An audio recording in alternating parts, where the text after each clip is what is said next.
Praise the lord. యేసుక్రీస్తు వారి శ్రేష్ఠ నామంలో ఆడియో వింటున్న ప్రతి ఒక్కరికి వందనాలు మరియు శుభోదయం. అనుదిన వాగ్దానాన్ని దయచేస్తున్న దేవునికి స్తోత్రాలు. ఏకీభిస్తూ షేర్ చేస్తున్న ప్రతి ఒక్కరికి నా కృతజ్ఞతలు. నేటి వాగ్దానం యెషయా గ్రంథం 44వ అధ్యాయం 8వ వచనంలో మొదటి మాట ఆఖరి మాటలు చదువుతున్నాను. మీరు వెరవకుడి, భయపడుకుడి, నేను తప్ప ఆశ్రయదుర్గం ఏదియూ లేదు, ఉన్నట్టు నేను ఎరుగను. దేవుడు మాట్లాడుతున్న మాటలు ఇవి.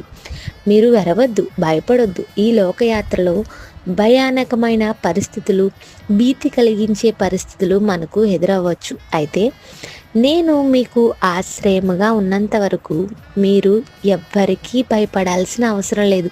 శ్రమ వెంబడి శ్రమ మనకు కలిగించడానికి అపవాది శత్రువై మన జీవితాలను అతలాకుతలం చేసే ప్రయత్నం చేస్తుంటాడు. అయితే ఈ లోకంలో మనకు ఎదురయ్యే ఏ శ్రమకు భయపడాల్సిన అవసరం లేదని దేవుని వాక్యం సెలవిస్తుంది. నేనేమైపోతానో, ఈ శ్రమ, ఈ పరీక్ష, ఈ అనారోగ్యం నన్ను ఎక్కడికి తీసుకుపోతుందో అనే చింత వద్దు. దేవుడే మనకు ఆశ్రయదుర్గమై ఉన్నాడు. ఆయనను ఆశ్రయించే వారిగా మనం ఉన్నట్లయితే మన పట్ల తన కార్యాలు జరిగిస్తాడు. ఆయన ఆశ్రయదుర్గమై ఉన్నానని, వేరే ఆశ్రయం ఏది లేదు, నేను ఎరుగను అని మాట్లాడుతున్నాడు. అంటే ఆయన ఒక్కడే మనకు సహాయము, ఆయన మాత్రమే మనకు ఆశ్రయము, ఆయనే మనకు ఆధారమై ఉన్నాడు. ఆయన నిన్ను ఓదార్చువాడు. ఇంకా దేవుని సహాయాన్ని నేను గుర్తించలేకపోతున్నాను, ఇంకా ఓదార్పు పొందలేకపోతున్నాను, ఇంకా నాకు ఆశ్రయంగా ఎవరున్నారు అనే ఆలోచన నీలో వస్తుందంటే నీవు దేవుణ్ణి ఆశ్రయించేవానిగా లేవేమో. ఈరోజు ఒకసారి ఆలోచించు.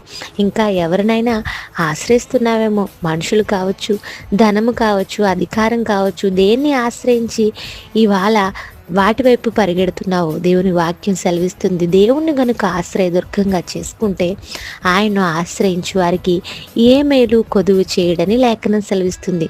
ఆయనను కనుక నీవు ఆశ్రయించగలిగితే, దేవా నా బాధ ఇది, నా కష్టం ఇది, నా సమస్య ఇది అని ఆయనను నీవు అడగగలిగితే ఆయన నీకు మేలు ఉద్దేశించువాడు.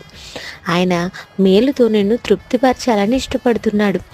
నేను తప్ప ఆశ్రయదుర్గం ఏదీ లేదు అని దేవుని లేఖనం సెలవిస్తుంది. ఆయన మాత్రమే మనకు సహాయము, ఆశ్రయమై ఉన్నాడు. ఈరోజంతా ఈ వాగ్దానాన్ని ఆధారంగా చేసుకుని ప్రార్థించండి. ప్రార్థన. నమ్మకం గల మా తండ్రి, మాతో మాట్లాడిన మాటలు బట్టి స్తోత్రాలు. మా ప్రియులను ఈ దినమంతా ఈ వాగ్దానం ద్వారా బలపరచండి. వెరవకుడి, భయపడకుడి. పూర్వకాలం నుండి మాకు నమ్ముకునదగిన సహాయమయండి.